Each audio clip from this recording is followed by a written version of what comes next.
Good morning, friends. I was just thinking about something and I decided to go live and just kind of share about it. I've been thinking about it for a couple of days, and sometimes it just helps me to process, and maybe I can share a tip or two with you and it might help you. So one thing that I hear a lot, and I'm sure you do too, is we can't afford that, or I'll buy that when I can afford it, or we can't afford it, or you hear it in the store, we can't afford that, things like that. And I just wanted to share some of the tips that we, some of like the teaching and the training that I've done to help us get more in control of our finances and help us be more intentional with our money and be a good steward of our money, and just to help you find some more money in your bank account, and in your paycheck, so that you can afford the things that you want to afford and you don't have to always say that. So, goodness, sorry, I'm kind of a hot mess here. Hey, Alice.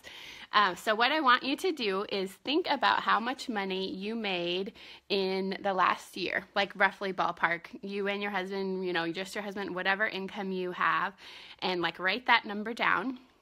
And then I want you to multiply it by 3. So that is how much money you made in the last 3 years, and how much income your family brought in the last 3 years. And then I want you to write that number down, and then I want you to write down how much you have in your bank account, how much you have in savings, and then how much you have in debt or on credit cards or in debt. And hey girl, when I did that at a training, it was very eye-opening because I could see the number we had made, and then I could see what we had left, and it was really eye-opening to see, well, where did all that money go? And I think the number one thing is often we don't even know. We don't know where the money went. So how can we change where it's going? How can we change that when we don't even always know where we're going? And now some people are really good and they are really disciplined and they know where every penny is going. But I have found in general, that's not the case for a lot of people. Alice, are you really good at keeping track of where all your money goes? I know a lot of people, aren't always, and they don't really know. And one way I know it is because I have a lot of people that have purchased things from me or things like that, and they pay monthly business fees, and they're, aren't involved in the company. And I'll contact them and I'll say, hey, did you know that you're paying this $15? It's great if you still want to be part of things, but if you're not, and they're like, oh my gosh, I had no idea I was paying that all last year.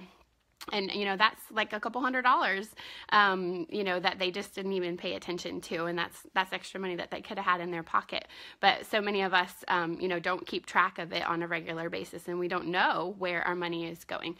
So that's the next thing. So first figure out like how much it is, where it is.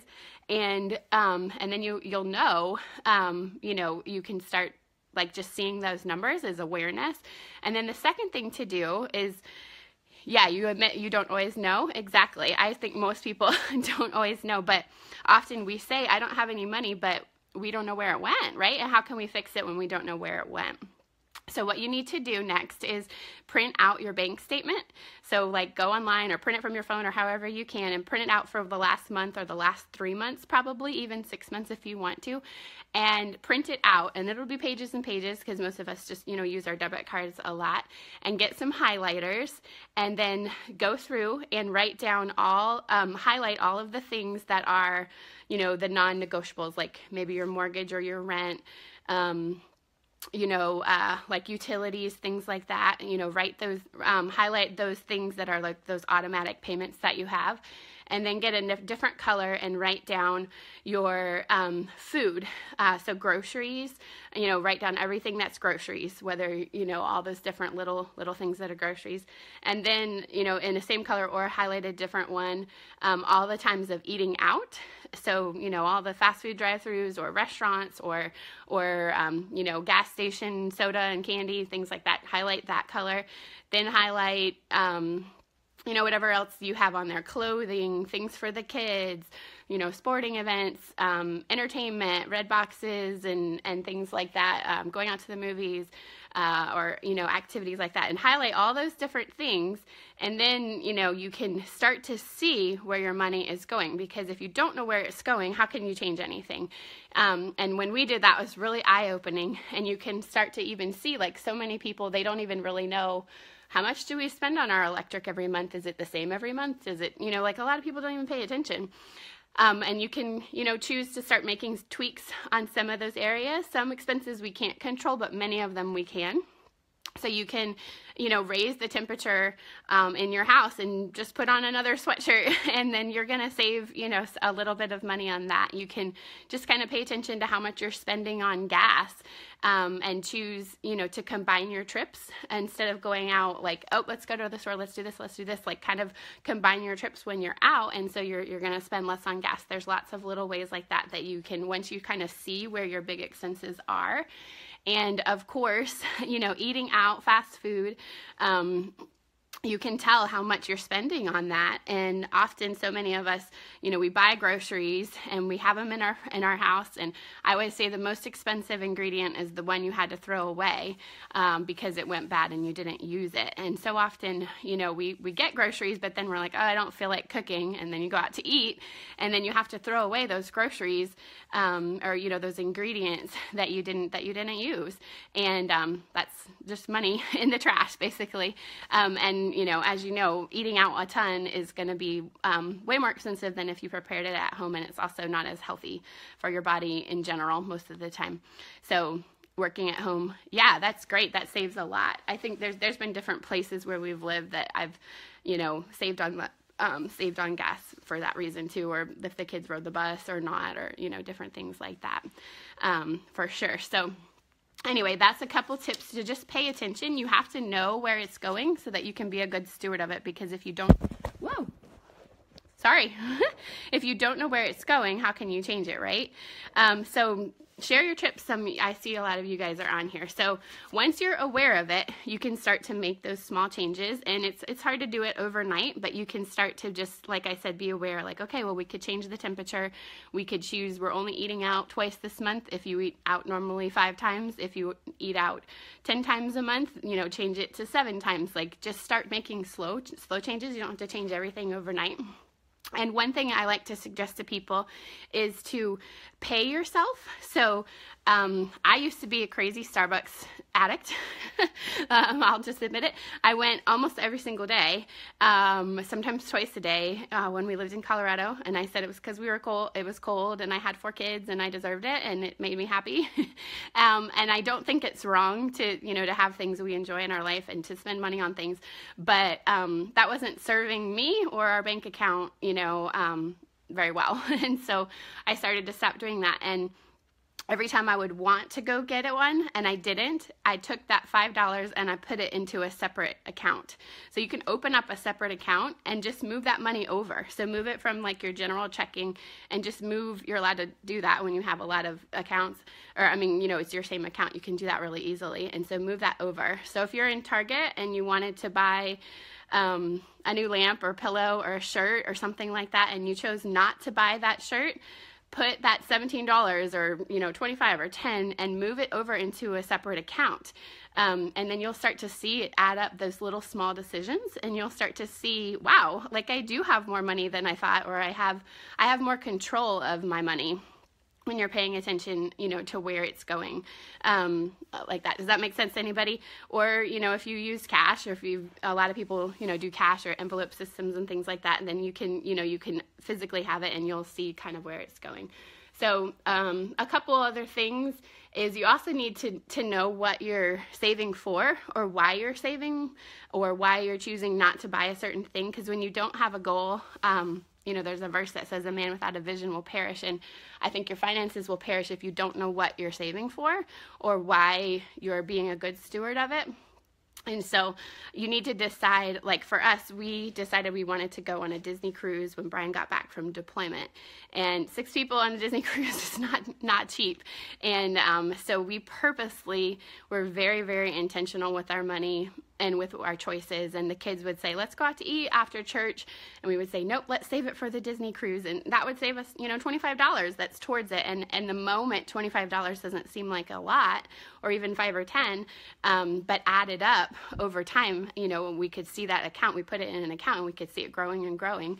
And we were able to use, some different income and able to pay for the whole thing on cash, and didn't have to, have a credit card like payments forever for that. And it was was so nice going knowing that we had, paid for it. So maybe your kids really want to play soccer.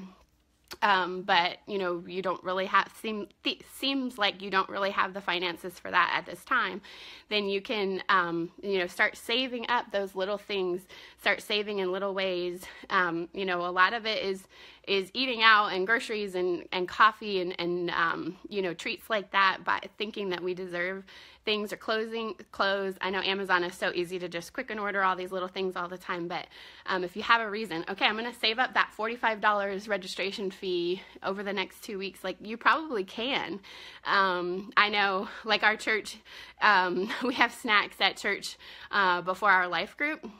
And it's super fun and it's great, but and most people bring donuts just because Texas and donuts are a big thing here, which is great too. But I mean, it's $10-12 like to buy that, and you could bring something from home, that costs a couple. Like you could go bring some bananas, or not that it just has to be healthy, but you can buy something at the store that is a lot cheaper and save that $10, when it's your turn to bring snacks. And anyway, just an example. And you'll start to see, wow, I can have a lot more control, and wow, I have a lot more money left over on the end. Is this making sense? Talk to me, guys.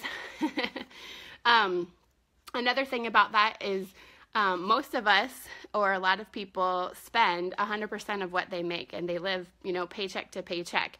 And I realize everybody's paycheck is a different amount, and not everybody, there's some people that make way more than other people, but at the end of the day, you have to choose not to spend all of what you have.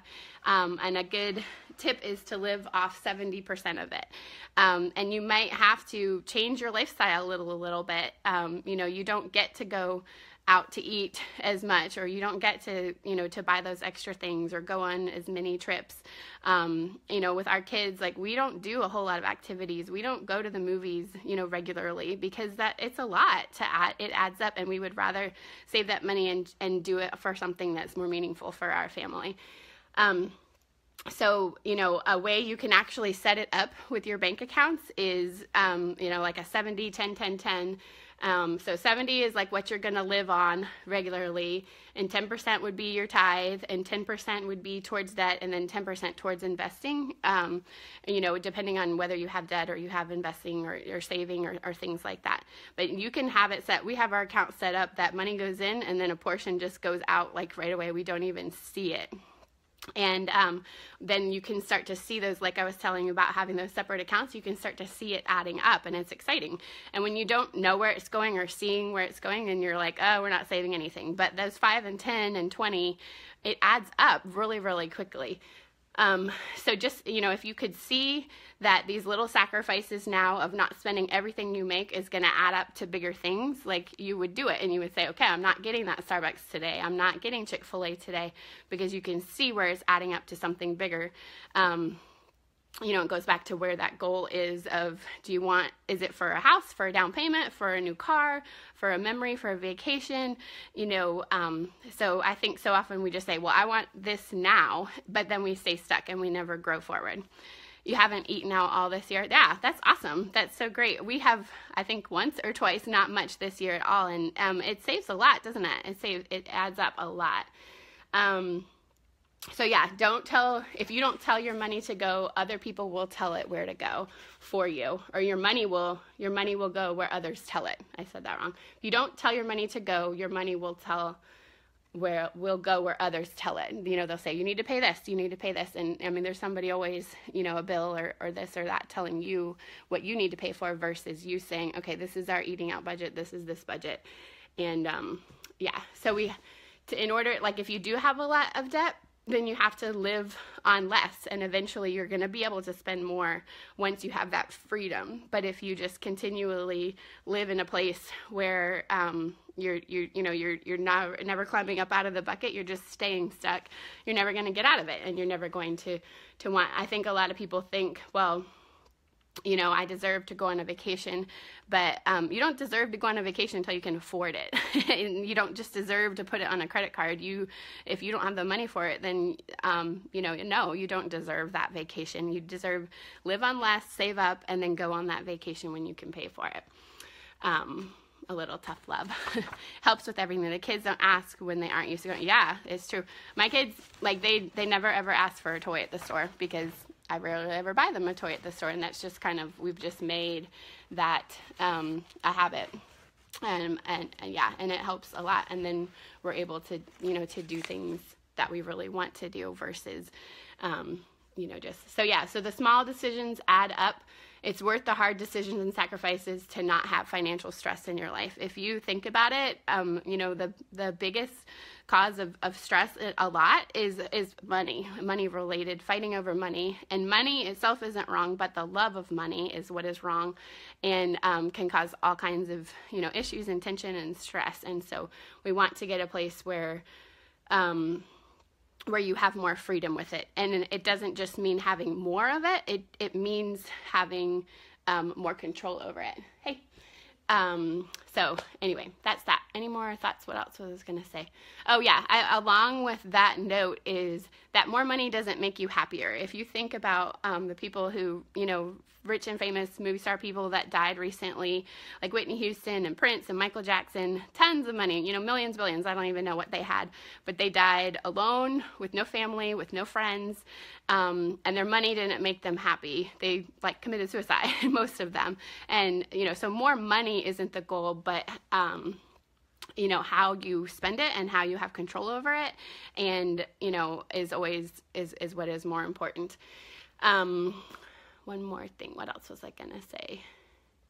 Something about that. Anyway, I guess maybe that was kind of all the comments I was going to say. But anyway, just wanted to kind of share that. I think I hear a lot of times people, commenting to me, and they tell me how they're stuck with their health and fitness and they really want to make a change, and they're super excited to get involved with our team, and, they can't wait. And then they say, oh, actually, I can't afford that. And I get a little, I don't want money. It's not like I want them, I just want to grow my business. I want to see them be unstuck. But it makes me sad, that we don't prioritize our health, because, some of the same people that I see, I can see other things that they're spending their money on. So it's just a choice. We all, yes, we have different amounts of money, but we all are able to steward what we do have to pay for what we do want, because, you could afford that purse, or you could afford that vacation, or you could afford going out to eat, or you could afford that new car. We all can afford what we want to afford. It just has to be worth it to us, and has to, we have to attach that value to what we want. And so for us, it's worth it to us, for me to be a stay-at-home mom with our kids, and not work outside the home so that I could be available, since Brian isn't ever here. And so we had to sacrifice in a lot of different things, and it's worth it to us for our health to be able to purchase things that we need, for our health. And so we make sacrifices in other ways. I don't go to Starbucks. I haven't been to Starbucks in, forever, or very rarely at least. Because it's worth it to me to pay for something that's going to support my body so much more. So anyway, that is just a couple thoughts I had. I would love if you watch us later, share tips you have on how, you manage your money and be a steward of it. Go back, to the beginning about printing out your bank statements. It really is eye-opening, and I do it from time to time and realize, gosh, and especially so many things are on auto pay, you're paying for things you didn't even know you were paying for, and often people aren't aware of that. So just encourage you to pay attention to, your finances, and I bet you'll be able to find a lot more, and you'll be able to pay for the things that you do want to pay for in life. And again, money doesn't make you happier, but being a good steward of it will improve your life in a lot of ways. So hope you guys have a great day. I'll talk to you later. Please share your thoughts with me when you finish watching.